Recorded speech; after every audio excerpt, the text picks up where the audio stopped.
My apologies for my lack of IT excellence. Okay, so I got very confused when I was training, and I still think I'm quite confused about elbow fracture dislocations. And I got used to the terrible triad, and then I got used to Monteggia, and then somebody introduced the Monteggia-like lesions, and that really made life a bit difficult. So, like Mustafa, I have reduced my understanding to some much more basic anatomy and mechanics, and trying to distill the essence of the real problem. And it boils down to, as always, anatomy.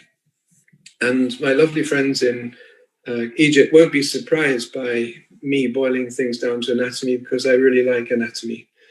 If we look at the ulnar injury, we see injuries of the articular part of the humerus, injuries of the sigmoid notch, injuries of the ulna close to the insertion point of the oblique ligament, and then injuries relating to the intraosseous membrane. And of course, these are all overlapping territories, but each part of the ulna carries importance when it comes to managing the elbow injuries, particularly the fracture dislocations where we have associated ligament injury. If we look at this in a little bit more detail, everything proximal to the red line, which is more or less close to where the ulnar starts to make its angulation at the region of the pudor angle, everything proximal to that includes the sigmoid notch and the supinator crest, and the articular surface, of course, of the distal humerus.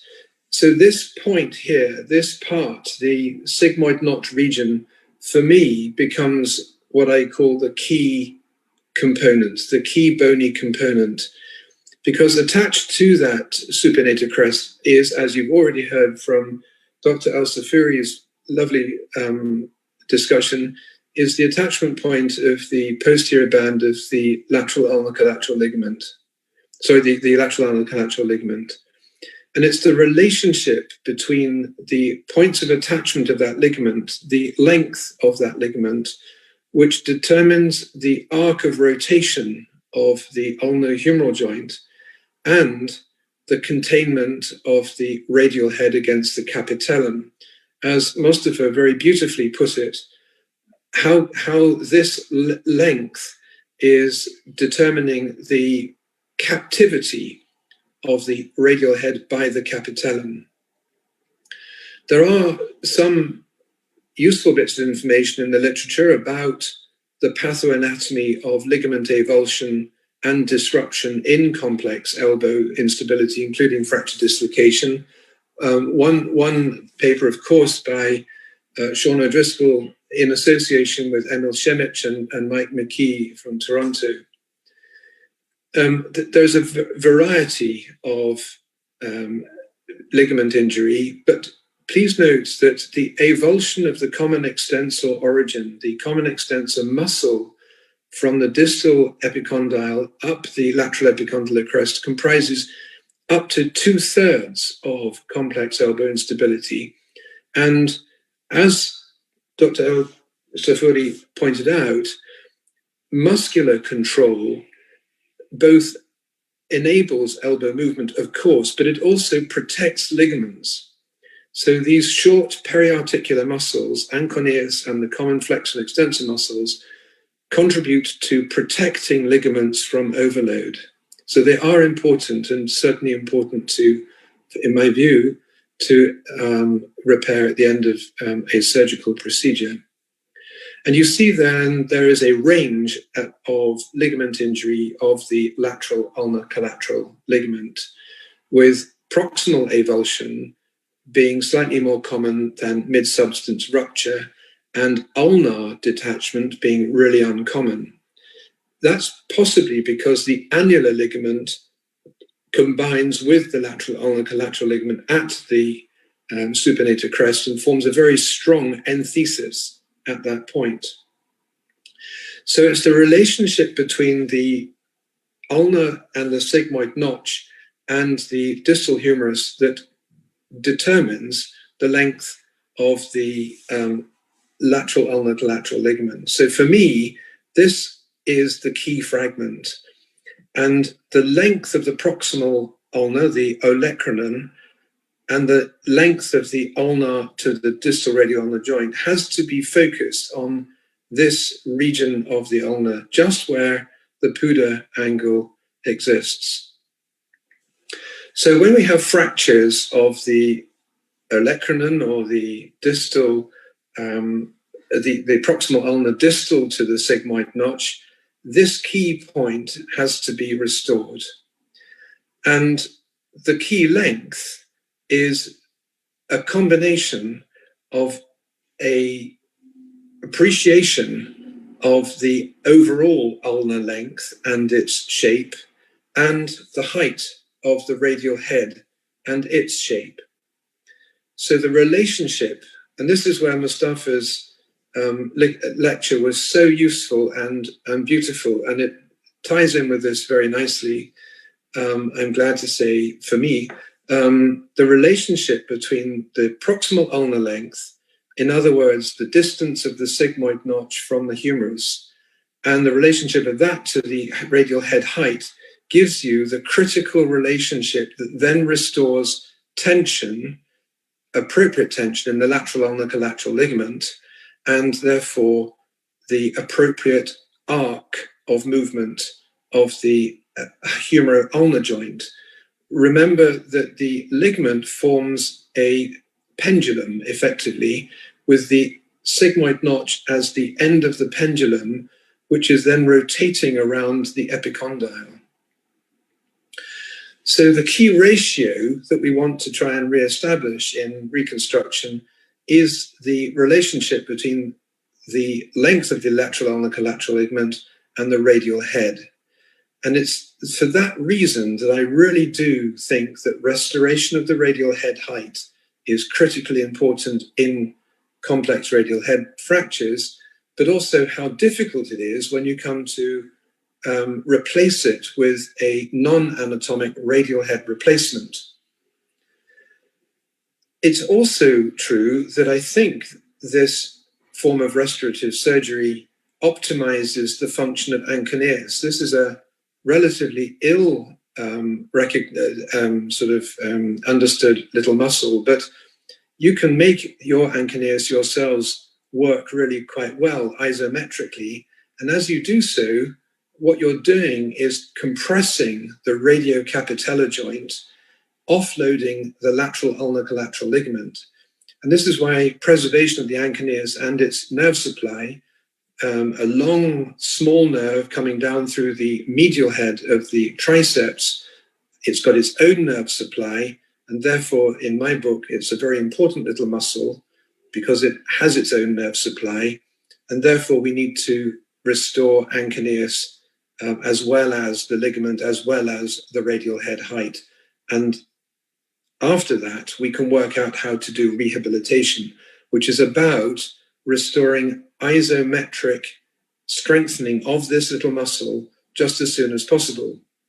Now, the muscle is also captured by the forearm fascia, the antebrachial fascia, which is why I always try to repair the antebrachial fascia after my surgery, because it's containing and therefore optimizing the function of this muscle, which is protecting the posterolateral corner.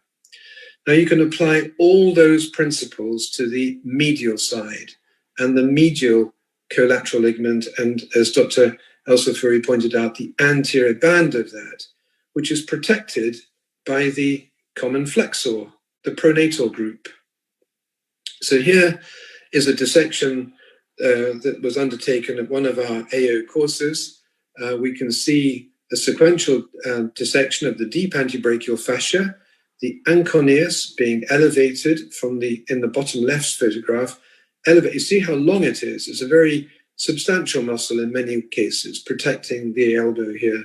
So we're elevating the anconeus, which is stripped superiorly, and then the joint is entered, and you see on bottom right the common extensor origin being elevated, and the anconeus is elevated, exposing the ligaments. Now, you and I all know in the textbooks that there are these discrete ligaments that are called the anterior band, posterior band, and central band of the lateral ulnar collateral ligament.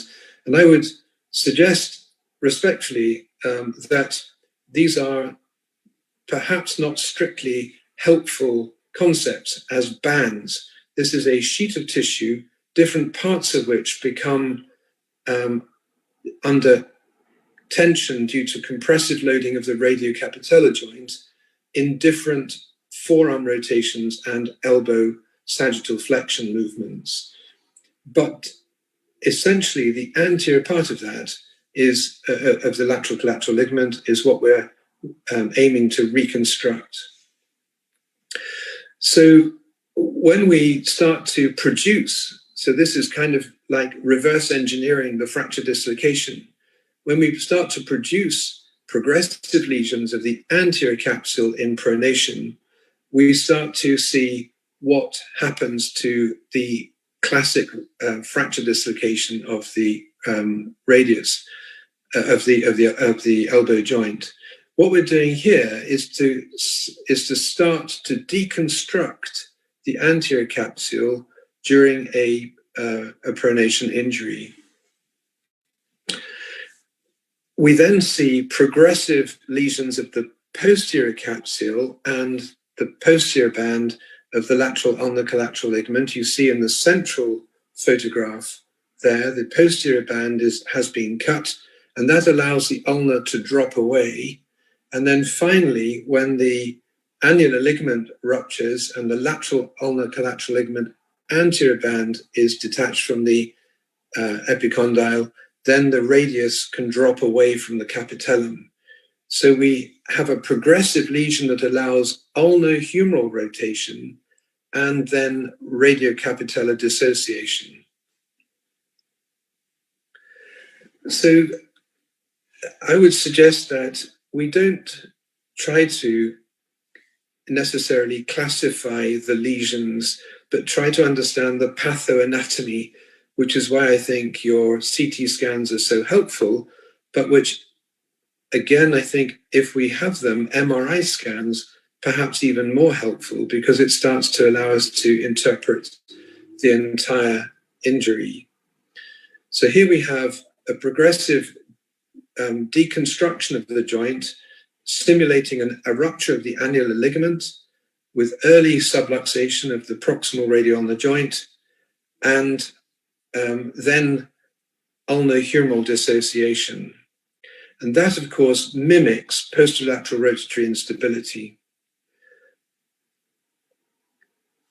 Now, we've also dissected here to show a possible mechanism for a divergent fracture dislocation of the elbow, which is when the lesion extends distally through the attachment of the oblique ligament. So this is the zone of the ulnar distal to the sigmoid notch. And as the proximal interosseous membrane ruptures, and we see that in the right-hand photograph, the ulnohumeral joint, proximal ulnohumeral joint, allows divergence. And at that point, we get a very massive rupture of the common extensor origin. So taking that sort of thing into account, here's a thought. We know that it's very difficult to understand these fractures, and I would suggest that there's another way of thinking about them. And it's much the same way as Mustafa's questions. I ask myself several questions. What's the ulnar fracture type? Is it simple or complex? Where is the ulnar fracture? Is it ulnar, articular, metaphyseal, or diaphyseal? And what is the competence, both by clinical examination, intraoperative observation, and MRI, what's the competence of the capsule and ligament structures? Because we can start off with a case that is a simple ulnar fracture with an intact capsule or nearly intact capsule, and we know that that's going to have a good prognosis, a good outcome. But we can have an ulnar fracture at the metaphysis, which is complex and associated with very disruptive capsule, and we know that that's going to be a very complicated fracture with a relatively poor outcome. And we can look at our so-called Monteggia and Monteggia-like, where the radio-ulnar joint, proximal radio-ulnar joint is either dissociated or associated, and put our patients into those categories where we get more capsule and ligament incompetence as we go to the more dissociated pattern, and greater competence as we have the associated pattern. So for me, the logical reconstruction strategies take the form of a stepwise assessment, and like Mustafa, looking at some critical questions. What's happened to the radial head and neck fracture? Is the height of the radial head appropriate? And is the length of the proximal segment of the ulna appropriate and at its appropriate angle? Having reconstructed those, then do I need to repair the proximal avulsion of the lateral ulnar collateral ligament and or the annular ligament? Do I then need to repair the common extensor origin? If I do, then will I also repair the anconeus back to its, if it's not already in place, shall I repair that and repair the deep antebrachial fascia? And having done that, we can then re-examine the patient and assess whether we really do need to address the medial side, because it's accepted more or less by many that reconstruction of the medial complex, unless it involves the coronoid facet and the anterior band, may not be necessary, may not be. So these complex fracture dislocations can be deconstructed just as with the individual coronoid or radial head fractures or distal humeral fractures. Think about the radial head length and shape and reconstruct that. Have I now got a good radiocapitellar compression? Can I then contain that with an annular ligament and lateral ulnar collateral ligament reconstruction? Have I now got proper ulnohumeral rotatory stability? And if not, what can I do to improve dynamic ligament tension? What I mean by that is the ligament, of course, is a fixed length, but it becomes dynamic when the radial head tensions it up.